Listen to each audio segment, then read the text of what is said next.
Hello, നമുക്കൊരു bouquet ഉണ്ടാക്കി നോക്കിയാലോ. ഈ കാണുന്നതാണ് ബൊക്കയുടെ സ്റ്റിക്ക്. ഇത് നമ്മുടെ നോർമൽ ടൂത്ത് പിക്കാണ്. ടൂത്ത് പിക്കിൻ്റെ യൂസ് എന്താണെന്ന് പറയാം. ഇനി അടുത്തത് ഫ്ലവേഴ്സ്. ഡിഫറെൻറ്റ് ടൈപ്പ് ഓഫ് ഫ്ലവേഴ്സാണ് ബൊക്കെ ഉണ്ടാക്കാനായിട്ട് യൂസ് ചെയ്യുന്നത്. നോർമൽ പിയോണി ഫ്ലവേഴ്സ് ഉണ്ട്. റോസ് ഫ്ലവേഴ്സ് ആണെങ്കിൽ ഡിഫറെൻറ്റ് സൈസിലാണ് എടുത്തിട്ടുള്ളത്. പിന്നെ ഇത് കൂടാണ്ട് നമ്മുടെ ലില്ലി ഫ്ലവറിൻ്റെ ഒരു വെറൈറ്റിയും ഇതിനകത്ത് ഇൻക്ലൂഡ് ചെയ്യുന്നുണ്ട്.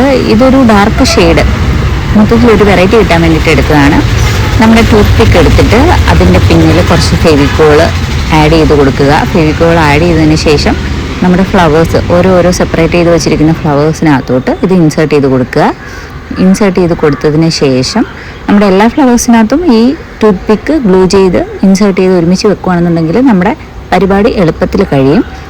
ഇനി അടുത്ത പ്രോസസ്സ് എന്ന് വെച്ച് കഴിഞ്ഞാൽ ഈ ടൂത്ത് പിക്കിനകത്ത് കുത്തിവെച്ച ഫ്ലവേഴ്സ് നമ്മുടെ ബൊക്കയുടെ സ്റ്റിക്കിനകത്തോട്ട് ഇൻസേർട്ട് ചെയ്യുക. കാര്യം കഴിഞ്ഞു. ഇതാണ് പരിപാടി. നമ്മളിത് ഇൻസേർട്ട് ചെയ്ത് വെക്കുമ്പോൾ പലയിടത്ത് പല അളവിൽ ഉള്ള ഫ്ലവേഴ്സ് വെച്ച് നല്ല ഭംഗിയാക്കി എടുക്കുക. ഇത്രയുള്ള പരിപാടി.